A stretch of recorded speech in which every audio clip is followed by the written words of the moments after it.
Saúde Mais Cast, seu bem-estar ao pé do ouvido. Olá, esse é mais um Saúde Mais Cast, o podcast da Secretaria da Saúde da cidade de São Paulo. Hoje ao meu lado eu tenho Douglas Sakaguchi, que é psicanalista da área de saúde mental aqui da Secretaria. Tudo bem, Douglas? Tudo bem. E para hoje a gente vai tentar achar uma resposta para uma pergunta central, o tema, né? Vidas negras importam, e a pergunta é de que forma a saúde da população negra é afetada pelo racismo. Para nos ajudar, Douglas, temos ao nosso lado aqui a Lígia Santos Mascarenhas, que é médica ginecologista obstetra e assistente técnica da área da saúde da população negra aqui da Secretaria. Tudo bem, Lígia? Tudo bem, prazer. Lígia, já vamos para essa pergunta. De que forma a saúde da população negra é afetada pelo racismo? Eu acho que a gente tem que começar pensando no conceito mais global de saúde, né? Saúde não é só não estar doente fisicamente, mas é um bem-estar global, né? Tanto físico, mental, sexual.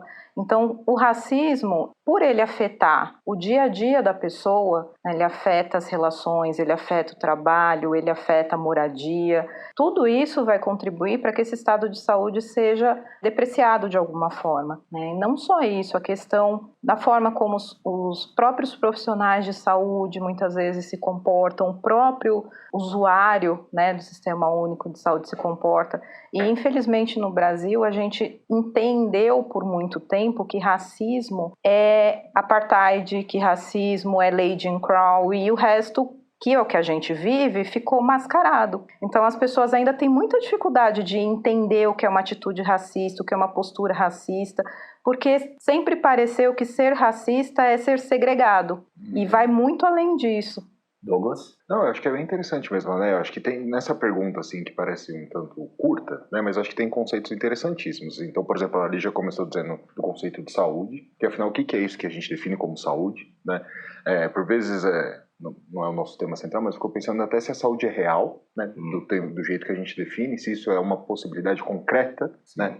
Ou se ela tem que ficar, de fato, nesse lugar ideal, no sentido de que, como dizia Eduardo Galeano, né, de uma certa utopia. Para que serve a utopia? Serve para o caminho, né? E tem essa coisa do conceito de racismo, né, Lígia, que eu acho que é interessante, assim, porque de forma didática há umas divisões, né, Lígia? Racismo estrutural, racismo...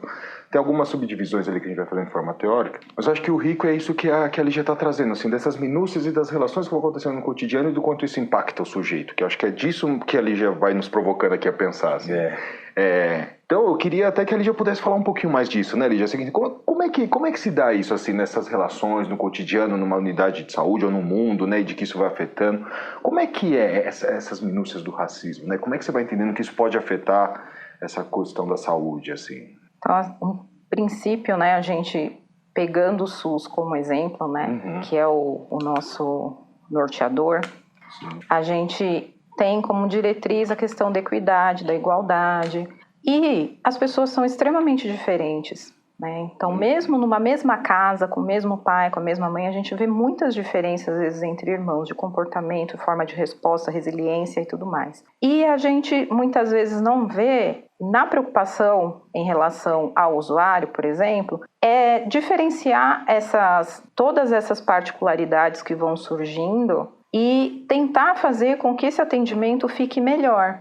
Então, eu estou, por exemplo, numa comunidade qualquer. A forma como uma mulher negra vive é muito diferente da forma como um homem branco vive. E isso vai afetar, às vezes, a saúde dela em diversos aspectos. Então, se a gente for parar só para pensar na saúde mental, por exemplo, os dois estão desempregados. Isso é importante. O homem tem as demandas dele, que a sociedade exige, e a mulher vai ter as demandas dela. Será que quando essas duas pessoas chegam na unidade, tratá-las igual não é deixar de lado essa diferenciação tão importante e esquecer que, de repente, essa mulher negra, por sofrer não só com o fato de ser mulher, que a gente sabe que é uma sociedade desigual para mulheres, o fato de ser negra, o fato de estar desempregada, são vários determinantes que vão afetando a saúde dela. Mas ela também pode ter mais chance de ter um mioma, por exemplo, que é uma doença muito mais comum em mulheres negras do que em mulheres brancas. Sim. E quando ela vai no ginecologista, será que o médico, ao ver, porque é uma coisa que não tem o que discutir, você vê que a pessoa é negra, será que passa na cabeça dele? Falou, de repente vale a pena pedir um ultrassom para ela, tá fora do protocolo, mas eu vou pedir porque tem queixa, tem epidemiologia, eu tenho como me basear nesse pedido de exame, não é uma coisa que está saindo da minha cabeça. Olha, é uma criança negra tem mais chance de ter anemia falciforme, por exemplo. Será que fez o teste do pezinho? Está registrado na carteirinha? São coisas que dá um pouquinho mais de trabalho, mas a equipe em si ela tem que prestar atenção para que essas coisas não passem batido e a gente vá perpetuando um estado de doenças e agravos que poderiam ser resolvidos às vezes com coisas simples, né? Então, voltando no exemplo do mioma. Poxa, ela tem mioma, para que eu vou deixar chegar num ponto que não dá mais para tratar e vai ter que operar e tirar esse útero? Vamos tentar resolver antes, vamos conversar antes. Sim. E é essa a grande dificuldade que eu vejo, às vezes, da gente não abrir espaço para discussão sobre o racismo, porque fica mascarado, a gente deixa de falar sobre os assuntos, a gente deixa de prestar atenção nesses detalhes, e as coisas vão caminhando, vai virando uma bola de neve, e no fim todo mundo fica com uma saúde, mais ou menos, né, quando poderia ter muito melhor. O SUS é para todos, né? Sim. O SUS é para todos, e ele busca uma equidade também no tratamento, né? Sim. Qual é o tratamento específico para a população negra? A gente sabe que o negro ele tem doenças específicas, né? Sim. Se você puder até começar pelas doenças específicas, dar uma passada rápida nesse assunto, e como que o SUS busca atender melhor a população negra. Doenças específicas da raça negra, assim, são poucas, né? Mas existem algumas doenças em que a prevalência é maior. Embora existem negros, também em brancos, a prevalência em negros é maior. Então, a questão da anemia falciforme, muito mais prevalente em negros. Diabetes, hipertensão, são doenças que são mais prevalentes em negros. As questões relacionadas no caso da obstetrícia, né? A morte materna é muito maior em mulheres negras do que em mulheres brancas. Tuberculose, AIDS, muito por conta até de fatores ambientais mesmo, Sim. né? Então, vamos dar um exemplo da AIDS, por exemplo. Então, eu tenho um negro, uma negra, travesti, gay, que trabalha na rua, né, como profissional do sexo. Essa mulher vai atrás de um serviço de saúde que ela sabe que vai ser discriminada? Entendi. Então já vai ficando para trás, né? Já vai deixando. E muitas vezes o sistema de saúde deixou esse povo de lado por um tempo. Hoje existem programas que vão buscar essa população de alguma forma, né? Então a gente tem questão da área técnica indo atrás, né? A gente faz interlocução com as outras áreas para a gente poder focar nesses aspectos para não passar batido, e cada área vai desenvolvendo os seus programas específicos para tentar resgatar tudo isso que historicamente foi muito desleixado, né, deixado de lado. Entendi. Douglas, você tem algo para contribuir para esse papo? Eu estou pensando assim, né, você começa falando da equidade, né? Sim. E a Lígia destrincha aí de forma brilhante, mas eu fico pensando que talvez fosse legal a gente falar o que é isso de equidade também. Sim, eu não sei se está dado o conceito de equidade. Equidade, e aí a Lígia vai me ajudando, a gente vai conversando aqui, equidade eu vou ofertar aquele que necessita mais, e aquele que necessita menos, né? Então, de fato, a equidade é um conceito que me parece muito artesanal de se construir, porque o que a Lígia foi trazendo é muito interessante, assim, ela fala das prevalências e tal, então ela fala de números e de uma coisa mais macro, mas ela, no discurso dela mesma, ela foi trazendo a minúcia de uma singularidade, por exemplo, de uma mulher que está na profissão do sexo na rua, que tem umas extremas vulnerabilidades. Então, essa dialética entre a singularidade daquele sujeito e a oferta de cuidados é muito artesanal, entende? Assim, então, como se aproximar das necessidades para construir um projeto terapêutico singular para esse sujeito, né? Tendo a dimensão também Então, esse diálogo, que parece simples também, assim como os conceitos que a gente vai utilizando, me parece de uma forma muito artesanal. E é interessante isso, assim, né? Que o Sistema Único de Saúde, ele prega muito por isso, e é isso que ele vai visar o tempo todo. Então, ter até a consciência de coisas que a gente não fez, e de coisas que erramos ou podemos melhorar, e continuar caminhando e aprimorando esses cuidados de saúde. Acho que é um tanto por aí, assim. E me veio aqui, eu só vou dividir para quem estiver escutando também, se quiser buscar, assim, para entender um pouquinho também do SUS, assim, eu tenho um discurso do Sérgio Arouca, na abertura da 8ª Conferência Nacional, que é espetacular e está de forma pública. Quem não assistiu, acho que vale muito a pena ouvir, porque eu acho que ele dá um pouco do... O que é isso que a gente está construindo como sistema único de saúde, né? E também, diante do que ela foi falando dessa coisa do racismo, tem uma tese de mestrado da Medicina Preventiva da Faculdade de Medicina da USP, que o título é Mais para Preta do que para Branca. O racismo estrutural na Lei Maria da Penha, onde ela vai fazendo, então, o trajeto das mulheres vítimas de violência e comparando as dificuldades nessa rota crítica, como eles nomeiam, da mulher branca acessar alguns equipamentos de direito e da mulher negra. E aí é interessante porque fica muito visual, e você percebe o quanto a rota da mulher negra ainda hoje é muito mais complicado, então vem para lá, vem para cá, bate e volta para se acessar o direito dela. Sim, é mais do que a branca. Né? Então, o que se justifica nisso? Assim? O que será que acontece que uma mulher negra tem muito mais dificuldade em relação a uma mulher branca? É isso. Na sua fala, Lígia, você falou sobre trans e o fato deles não procurarem o sistema de saúde público há alguns anos, né? E que em algum momento isso virou. Quando que isso virou e por que virou? Ou está virando ainda? Na verdade, eu enxergo como um processo, né? Ainda não dá para falar que virou, porque é uma população que tem muita resistência em alguns aspectos para procurar o sistema de saúde, Sim. Porque tem esse histórico todo, né? Então, são pessoas que muitas vezes não têm apoio de lugar nenhum, e aí fica com isso internalizado e muitas vezes enxergam o Estado, né, como um todo. Então, polícia, hospital, escola, é tudo Estado e tudo tá contra mim. E então foram se criando projetos, foi trazendo essas pessoas trans mais para perto, né? Estão sendo feitas capacitações também em alguns locais para que os funcionários entendam o que é transexualidade, o que é orientação sexual. Sim. E aí, a partir do momento que a secretaria vai fazendo as capacitações, vai acompanhando, as coisas estão mudando, mas ainda é muito complicado, é muito difícil, até por conta, assim, boa parte da população trans ainda trabalha na rua, né, à noite. Então, os horários dos postos de saúde às vezes atrapalham de marcar consulta, porque elas dormem de manhã e às vezes só conseguem mais à tarde. O profissional capacitado para entender o que é... Existe a questão do preconceito, mas também tem a ignorância. Sim. E é uma questão muito nova, né? A gente tem gênero fluido, tem assexual, transexual, tem um monte de coisa e às vezes fica difícil para alguém mais antigo pegar, né, o que está acontecendo. E voltando para a população negra, o SUS como serviço de saúde pública para pessoas com maior vulnerabilidade social, né? Então, as pessoas que moram na periferia da cidade, elas tendem mais a buscar o SUS. E a gente sabe que nas periferias tem mais negros, certo? Diferentemente do que pensa o trans em buscar ajuda no SUS, o negro vai mais? Ele entende que é o sistema dele ou não? É o que ele tem.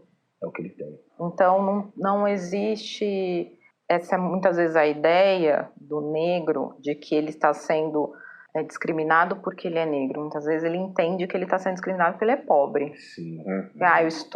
Ela está gritando comigo porque eu sou pobre, porque eu moro na comunidade, porque eu moro na invasão, não é? O médico está me maltratando porque eu estou vindo com esse chinelinho rasgado. Sim. Não que entenda que existe também uma questão racial envolvida. E para o negro não tem onde correr, né? Ele tem que acessar o SUS e eles procuram, né? Nós procuramos o SUS porque a gente precisa. Não quanto deveria, porque muitas vezes, por conta de toda essa dificuldade, você vê pessoas que não fazem o tratamento adequado, vão uma vez e não volta mais, acha besteira, vou no médico para quê? Não vai fazer nada, não vai resolver, então não é ideal, mas existe uma procura sim. Ele se coloca como vítima do sistema econômico mais, né? E não do racismo estrutural, é isso? É diferente. Porque a questão de racismo estrutural, institucional, ainda é muito desconhecida. As pessoas não sabem o que é isso. Então, acaba ficando, e é um mito que ficou muito no Brasil, né? De que assim, se você tiver dinheiro, você vai conseguir ser outra pessoa, ser bem tratado, a coisa muda. Então, a gente vê o exemplo, né, de pagodeiro, jogador de futebol, então todo mundo canaliza para isso. Quando eu tiver dinheiro, eu vou conseguir respeito. E então fica essa ideia, né, de que o problema do SUS na periferia é porque é para gente pobre. Sim. Douglas? Não, o que eu estou pensando aqui é assim, ó, quando ela fala que são processos, né, são processos. E são processos também marcados por vivências históricas, certo? Então, por exemplo, a Cunha, no livro dela, Juqueri, O Espelho do Mundo, ela diz algo que é muito interessante, assim, que o Juqueri apenas é um retrato do que a sociedade o é. Então, se a sociedade o é excludente, se a sociedade o é assim, o Juqueri também é um espelho disso. O que eu quero dizer com isso? Assim, né? Claro que eu vou trazer um pouco para a minha área, mas é assim, no período da ditadura militar, quando saiu a AI-5, o número de internos do Juqueri mais do que dobra. Mera coincidência? Penso que não. Estava no momento de uma higiene, no momento de que o diferente, o fora da norma não tinha espaço no mundo, precisamos limpar isso, e vamos colocar, portanto, numa instituição onde a gente não vê, né? Foucault já falava disso, na Nau dos Loucos e tal. O que eu fico pensando é assim, ó, também não dá para negar o momento histórico que a gente vive e da lógica que a gente está estabelecendo de relação e divisão de sociedade. Não dá para descolar uma coisa da outra, então são processos. E no momento atual, a gente vê o conservadorismo aumentando, né? E essas discussões, por vezes, essas exclusões e a violência também sendo aumentada a partir dessa perspectiva. Né? Você começa a Vidas Negras Importam, né? Assim, esse é um movimento que também representa um tanto... O que eu quero dizer é que não dá para descolar as ações de saúde que o SUS vai vivendo e o que a gente vai contar, de se levar em conta o momento em que a gente vive. No país, no mundo, mas se você sair do macro e ir para o micro, e parece que o conservadorismo ganha mais força. Portanto, essas relações mais violentas, essas exclusões, né? Também vão ficando mais acentuadas. Um momento de crise, de uma pandemia, onde já mostram as diferenças de quem consegue ficar home office, quem não consegue, né? Isso tudo vai favorecendo cada vez mais essa cisão. Então também aí é uma perspectiva nossa de leitura de como que a gente entra nisso e auxilia de certa forma para garantir os direitos das pessoas. Mas o que eu fiquei pensando muito é isso, assim, não dá para descolar uma coisa da outra, de conseguir amarrar isso com o momento que a gente vive, né? No país, na cidade, no mundo. Acho que é um pouco por aí, desde que foi me visitando aqui. Perfeito. Lígia, chegam relatos a você de médico negro que foi maltratado por paciente branco? Acontece? Acontece, já aconteceu comigo, e não é por paciente branco, por paciente. Ah, tá. Justamente porque a gente vive esse sistema de racismo estrutural. Então, existe a ideia de que negros têm um espaço, brancos têm outro espaço, e que esse espaço não vai ser ocupado pelos negros. Então, eu vou falar o que aconteceu comigo, por exemplo. Eu cheguei, eu estava sentada atendendo numa sala e estava eu e uma outra auxiliar de enfermagem, a gente estava de branco. Então, assim, visualmente, eram nós duas negras, né? Então, visualmente, a mesma coisa. E aí entrou uma pessoa e falou, cadê a médica? Aí a auxiliar falou, não, a doutora Lígia está atendendo. E a pessoa passou por mim. Então, assim, quem é que está dentro dessa sala? Se a doutora está atendendo, tô eu e ela, né? Então, assim, tem isso, tem a questão de ser até mais agressivo, muitas vezes, também já passei, eu quero falar com o médico. Não, mas o médico sou eu. Não, mas eu fui atendida por tal, fulano de tal, e não entender que, assim, é um plantão, tem outras pessoas, eu também posso ser a médica do plantão, não é só o cara branco que veio te atender primeiro. E não é só branco, é a população no geral, porque a gente vive esse esquema de racismo estrutural, então não se entende que isso está mudando agora, e o contrário também, né? Eu também tenho relatos de atendimento, de terminar o atendimento, a pessoa chegar e falar, nossa, eu tô tão orgulhosa de te ver aqui, porque eu nunca vi uma médica negra. Eu tô há anos morando nesse bairro, toda vez aparece um médico diferente, porque às vezes a estratégia muda muito, mas negro eu nunca tinha visto. Nossa, eu tô muito orgulhosa. E, enfim, tem de tudo, né? Mas existe sim a violência de ambas partes, tanto de pacientes para funcionários, quanto de funcionários para pacientes. Tá certo. Ô Lígia, para a gente finalizar, sobre o assunto, você tem algo a mais que você gostaria de acrescentar? A gente está num momento de mudança. E, na minha perspectiva, são mudanças positivas, porque se está falando de coisas que antes não se falavam, se estão percebendo outras coisas, e o diálogo é super importante para a gente poder melhorar, né? O SUS está em processo de mudança e, para mim, está em processo de melhora. Então, eu acho que é preciso ter paciência, é preciso ter participação das pessoas, não serem tão passivas e simplesmente, eu acho que isso aqui é uma droga e não fala nada, não faz nada, não sugere nada, não participa. Então é importante que as pessoas façam parte desse processo e entendam que é um processo e que a gente está caminhando e aprendendo junto. Perfeito. Douglas? Não, só queria agradecer mesmo, agradecer a Lígia, agradecer por poder participar mais uma vez desse encontro. E também exaltar a coragem de trabalhar nessa temática e de tocar nesse vespeiro e de colocar isso em pauta. Acho que isso também deve ser ressaltado, assim, né? Mas é isso, agradeço pela oportunidade. Eu que agradeço a presença de vocês dois. Obrigada. Papo gostoso, pena que a gente tem o tempo, né? Mas esse papo, por que não, né? Quem sabe mais pra frente a gente volte aqui e dê continuidade a esse assunto. Esse é o Saúde Mais Cast. Semana que vem, você que nos ouve e acompanha o nosso próximo episódio, tenho certeza que a gente vai trazer um assunto bem bacana para você, como foi esse. Obrigado, Douglas. Obrigado, Lígia. Obrigada. Obrigado a você, ouvinte do Saúde Mais Cast.